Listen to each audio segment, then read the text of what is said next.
Train घर में चुड़ैल दुल्हनों का बरसात में स्वागत।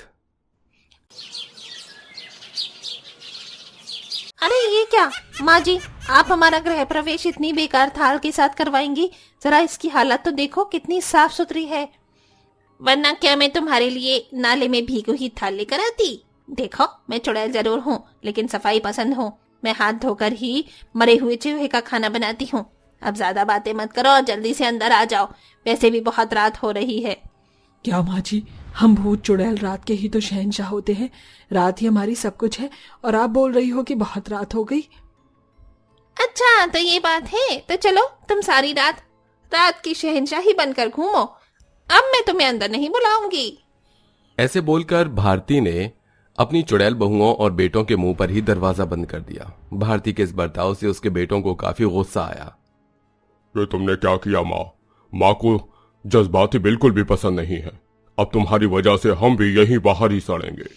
क्या नरेन जी, आप भी ना। माँ जी बस मजाक कर रही होंगी, अभी दरवाजा खोल ही देंगी। नहीं, माँ को अगर एक बात पर गुस्सा आ जाए तो फिर वो अपने आप की भी नहीं सुनती है। अब हमें सारी रात घर से बाहर ही रहना होगा। ऐसे कैसे? अगर माँ जी शेर है ना, तो हम भी सवा शेर हैं। अभी खोलती हूँ मैं दरवाजा।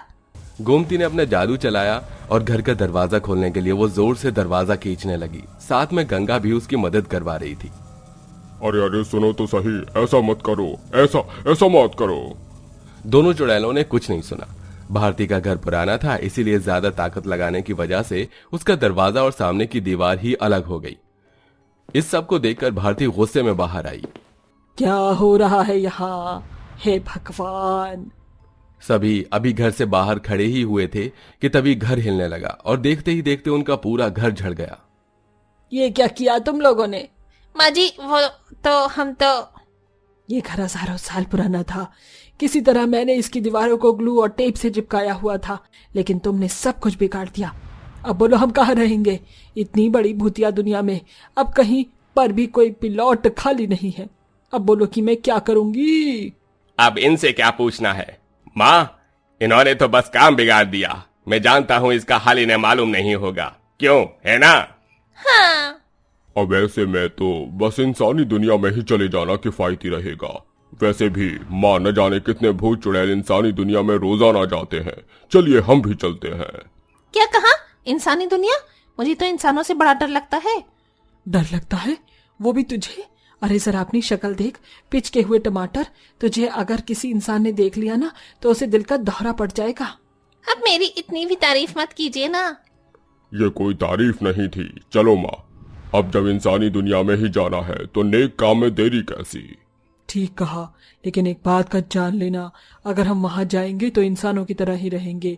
कोई अपना असली रूप किसी को नहीं दिखाएगा और ना ही तुम में से कोई भी किसी इंसान को परेशान करेगा। समझ आया? नहीं तो मैं खुद ही किसी बाबा को बुलाकर उसका अंत करवा दूंगी। ठीक है माँ। भारती का डर सभी के मन में था। उसकी बात सभी ने अच्छे से समझ ली और फिर क्या था, उन सभी ने एक दूसरे के हाथ पकड़े और वो इंसानी दुनिया में आ गए। बरसातों का मौसम था। ऐसे में जिस गांव में उन्होंने अपने कदम रखे वहां बहुत बारिश बरस रही थी, जिसकी वजह से बाढ़ आई हुई थी और सभी तरफ बारिश का कहर ढाया हुआ था। अच्छा, तो अब समझ में आया कि भूतिया दुनिया में इतनी जल्दी सीटें क्यों फुल हो रही हैं। अरे निकम्मो, ये वक्त ऐसे बातें करने का नहीं है। मेरी बात भूल गए क्या? अब जब हम इंसानों के बीच में हैं तो चलो इनकी मदद करते हैं। वैसे भी जब तक यहाँ का पानी नहीं उतरेगा तब तक हमें कोई रहने की जगह नहीं मिल पाएगी। सही कहा, तो चलिए बचाने चलते हैं लोगों की जान, ताकि ना हो हमारी भूतिया दुनिया के लोग परेशान। अरे रुक जा, अपना रूप तो बदल ले, वरना तेरी शक्ल को देखकर तो अच्छे से अच्छा मौत के घाट उतर जाएगा। भारती ने सभी के रूप को बदलवाया और उसके बाद उन सभी ने बाढ़ में फंसे हुए लोगों की मदद करना शुरू किया। माँ माँ। एक बच्ची बाढ़ के पानी में एक लकड़ी के तख्ते पर बैठी हुई चिल्ला रही थी। उसकी माँ को पहले ही बचा लिया गया था। उस बच्ची को देखकर गंगा उसके पास गई। रो मत, मैं तुम्हें इस जगह से बचा कर ले जाऊंगी। आओ मेरा हाथ पकड़ो। बच्ची ने गंगा को हाथ दिया। उसके बाद गंगा ने उस बच्ची की आंखों पर अपना हाथ ढका और वो उड़ते हुए उसे वहां से ले आई जहां पर बाढ़ से पीड़ित लोगों को लाया जा रहा था। वो बाढ़ 2 दिनों पहले आई थी, इसीलिए उस जगह फोर्सेस भी मौजूद थी। बहुत सारे लोग मारे गए थे तो बहुत सारों का ट्रीटमेंट चल रहा था। उस बच्ची की माँ अपनी बेटी के लिए पागल सी हो रही थी। जैसे ही उसने अपनी बच्ची को देखा तो उसने उसे सीने से लगा लिया। ये सब कुछ देखकर गंगा की आंखें भर आईं और फिर वो ऐसे ही बाकी लोगों की मदद करने को भी चली गई। ऐसे ही पूरे परिवार ने बहुत सारे लोगों की जान बचाई। अब लगभग गांव से सभी लोगों को निकाल लिया गया था और बाढ़ का पानी उतरने का इंतजार था। जब देर रात हो गई तब भारती अपने परिवार वालों से बोली, आज तुम सभी ने अच्छा काम किया, मुझे तुम्हारे ऊपर गर्व है। शुक्रिया माँ। लेकिन मैंने तुम्हें यहाँ इसलिए नहीं बुलाया है। मैंने तुम्हें बुलाया है तो ये बताने के लिए कि गांव में कहीं पर भी हमारे रहने लायक जगह नहीं है। अगर हम भूत चुड़ैल इंसानों के बीच में रह भी नहीं सकते हैं, इसलिए हमारा बसेरा ये पहाड़ी ही होगा।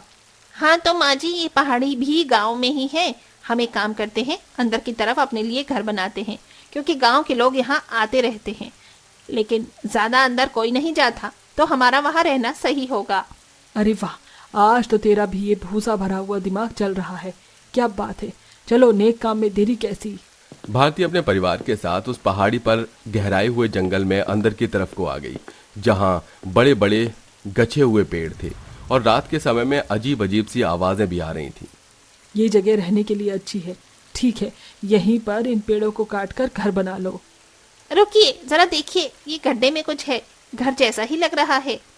वहीं पहाड़ी पर एक बड़ा सा गड्ढा था। गंगा ने सभी को उस गड्ढे में पड़ी हुई चीज दिखाई। उस गड्ढे में ट्रेन की टूटी हुई 2 बोगियां थीं। लगता है ये ट्रेन की बग्गियां हैं। अरे वाह, हमारा काम तो आसान हो गया। निकालो इसे। पूरे परिवार ने अपनी ताकतों को मिलाया और उस पुरानी ट्रेन को निकाला। सभी को वो ट्रेन अपना घर बनाने के हिसाब से अच्छी लग रही थी। अरे वाह, कितनी गंदी ट्रेन है। सभी तरफ मकड़ी के जाले, बदबूदार चूहे और कॉकरोच।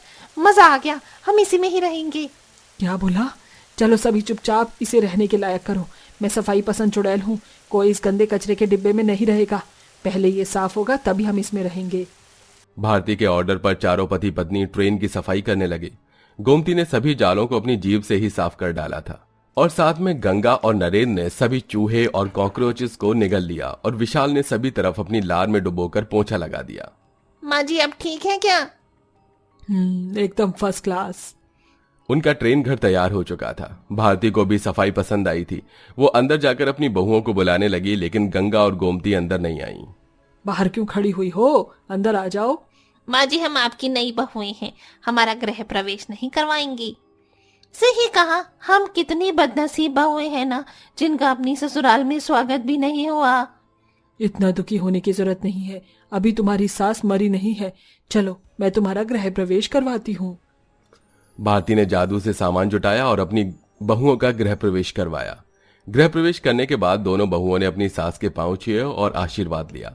उस दिन के बाद वो ट्रेन घर ही उन भूतों चुड़ैलों का बसेरा बन गया था।